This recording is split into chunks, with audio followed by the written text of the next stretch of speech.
Throne Hunter is one of the 3 huge modes that were introduced in the Dungeons and Dropkicks event, and home to the most powerful cards in Season 10. Many will naturally, given its design, either play the mode incorrectly or think this is a purely pay-to-win mode. This couldn't be further than the truth, as the only cost is time, and whatever the damage to my bank balance was to complete this early and bring this guide to your eyes. Yeah. So here's how to easily complete Throne Hunter and the Dungeons and Dragons event, possibly even for free, everyone's favorite cost. If this goes on to help you, then please do drop a thumbs up on the video, and to see more guides from the channel, then get subscribed. Whilst you're watching this, I'd like to know, what was the last Dungeons and Dropkicks card that you earned? Leave your answer in the comments below and I'll pick random answers for a hearting. A good old hearty heart. Neither of those sounded right. I'm just gonna give him a heart. Anyway, Throne Hunter is a mix of car battle from the Street Fighter event and scavenger hunt from the WrestleMania Philadelphia event. Your goal is to collect as many puzzle shards as possible, with 16 rewards to obtain. These range from a free Roman Reigns and Jade Cargill D&D card, to exclusive equipment, to a fully fortified Cody Rhodes. So, how'd you get these puzzle shards? What's the easiest way to get the rewards? What are the do's and don'ts? And why shouldn't I play this right now? Well, that's why you're here, right? Let's start off with the currency that this mode runs on. Those are crowns. During the Dungeons and Dropkicks event, you will collect crowns which are exclusively used in this mode. These can be obtained in various places, from packs to QR codes, quest rewards, and more. But the best direct source is from tournament mode, one of the big 3 modes in this Dungeons and Dragons event. You'll collect 1 for every sword token successfully used. Wait, how do you use 1 successfully, and what's a sword token? Let's rewind a little bit.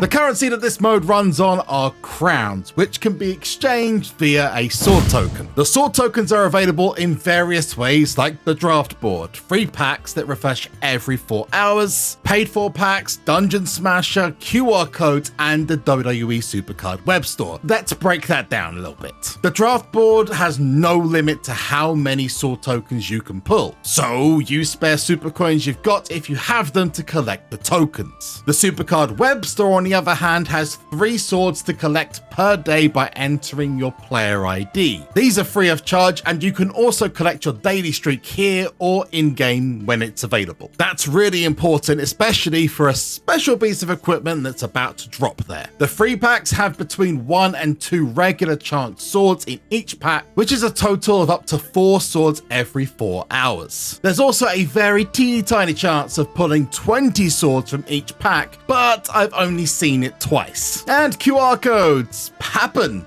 when they happen. Subscribe to be told when they do happen. Take those sword tokens to tournament mode, and each time you successfully complete an attempt to beat one of the 3 available superstars, you'll receive a crown token. To do this, you'll need to beat at least one of the 2 cards before a boss fight, then take down the boss. When you reach 10 victories against each boss, you'll receive that Dungeons and Dropkicks card free, which is actually pretty amazing. Well played, SuperCard. The next part is super important, so listen up.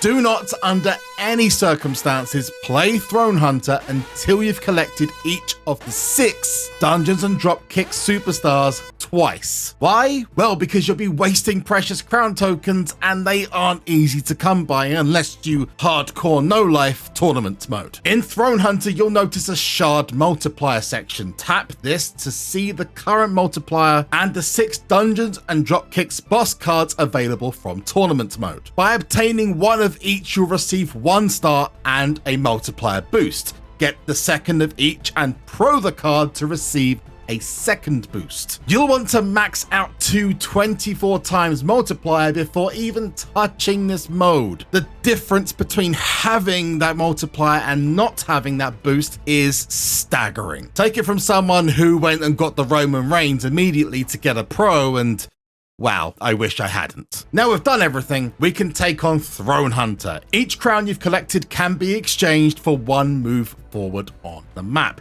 You can take various directions dependent on the location you'd want to travel to, with each of the 4 locations offering unique rewards upon reaching them. As you see here, we've got the dungeon, the courtyard, the throne room, and the Queen's Chambers. Some of these include support packs, others include enhancement packs, some draft picks or rarity draft picks, but all locations will include at least 1 dice roll, and most would include a base set of puzzle shards. My recommendation is to ignore any other location. Even if you're trying to get the best rewards possible on the map, like the support packs, set course only to the throne room. But why? Die rolls or dice rolls. These are the RNG element of this mode. If you played Car Battle, this is the power-up meter. If you played Scavenger Hunt, this is Dominic Mysterio, and I'm still not over him stealing my puzzle pieces. The little Anyway, the good news is that the better the location, the more guaranteed puzzle shards you will get. No annoying jester to ruin all of your fun. These locations will also feature more dice rolls, which are essential to get your massive shard scores, which go as high as 600 if you have the maximum multiplier, which is 24. This is why you mustn't play this mode until you've obtained each tournament superstar twice. I cannot stress that enough. Anyway, sometimes a lower amount of dice and the lower guarantee shards are further away, meaning you'll have to spend more of your crowns just to get there. So stick to the throne room and you'll be just fine. But how do I get there? Well, you can probably work it out yourselves, but in case you haven't, I've recorded the routes for you needed to take on each map. And you would have seen screenshots around about now in the video. So check those out, slow the video down, take screenshots, whichever you want to do. The dice icons on each location tell you how many rolls you'll get when you reach that location. For example, the throne room has 3, the Queen's Chambers and the dungeon have 2, and the courtyard has 1. But if you press on a location, you'll see these base puzzle shard packs. These cannot be taken away from you and are given even if you fail all 3 dice rolls. Fail? Oh yeah, you can get shafted by RNGesus. Die rolls are given 2 options. You can pick numbers 1 to 10 or 11 to 20. The song Perception Check by Tom Cardy plays in my head every time I roll a 20. If you know, you know. There's no tactic to this, so just hit and hope. It's completely random. So good luck on rolling a nat 20 to clutch that last Cody. The rewards are located in the puzzle rewards section. Each time you complete the puzzle shards meter, a puzzle piece will unlock and you can collect your rewards. These are absolutely insane and should be your ultimate goal in the Dungeons and Dropkicks event. 2 pieces of OP equipment, 3 free superstars, and that Cody Rhodes fortified. You need them, especially if you want to finish campaign. Without them, you won't even get close. They could also help in a new season, at least early on. They won't be essential though unless the status quo changes, of course, as it has done before. So follow this and you'll be blasting through rewards in no time, like I'm about to do right now when claiming my Cody Rhodes. I've had this waiting for a couple of days but wanted to claim it on video for you. I've already claimed a spear and a shield so that I could train them up and show you the end results, and well, whoa. Replicate this to Cody's shield, Triple H's crown, and Angel Garza's rose, and you have all 4 stats covered. You're also going to have a very easy time in campaign if that's your kind of challenge. I love the Game of Thrones aesthetic to this, by the way, especially the logo. Very, very smart SuperCard. Very smart. 1 last gold, which gets us red crystals. Not that we need these, because honestly, once you've been in the game enough, those red crystals are almost completely useless. Before we grab Cody though, we need to complete our last map, which I'm going to go through right now. It's only going to take 7, and hopefully it's only 1 choice. But here it is. What's in the last pack? It's an Inferno Train Up Plus, and now we're going to roll, and I'm going to go all 11, 20. 2, 13, 1. Okay, so we get 1, which I think should be enough to see us to the end. 360. I hope. Yes, it is. Woo! Last piece collected. Let's go. And that means all 5. Yes, 1 Cody Rhodes. 2 Cody Rhodes. And you think this is 3 Cody Rhodes? No, I mentioned it earlier. It's another 3. Not as in the 3rd Cody. No, this is 3 Codys in 1 pack.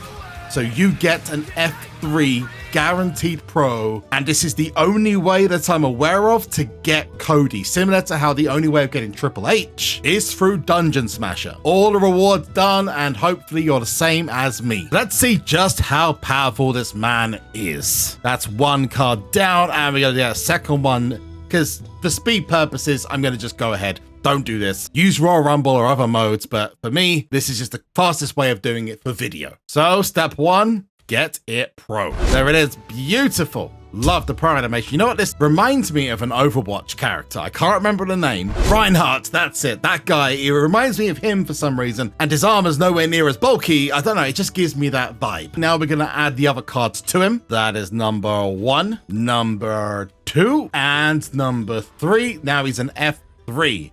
What we gotta do now is level him up. And it's almost poetic that we have to use Brandy Rhodes to level him to the max. F3 Cody Rhodes, he's powerful as heck. He hasn't been fully leveled yet. We're gonna do that right now. We're gonna do his matches, and there's number 1. Number 2 is the research center, and the finished article is already in my top 4. No momentum, no piece of equipment. Good luck in your Throne Hunter journey. Hopefully you manage to get yourself Cody Rhodes. The result of going for Throne Hunter, by the way, you end up with an absolute crazy amount of these cards. I mean, just look at it yourself. But if you want to get your hands on Triple H, you can go to this video at the top to check out Dungeon Smasher and work out whether it's a bit of a scam or it's not. Or down here to see the latest video on the channel, it might just be one of my new guides I'm uploading. As I'm going for campaign and that Game Master Xavier Woods. Oh yes, I am. But I've been JB, you've been awesome. I'll see you in the next one. Bye-bye.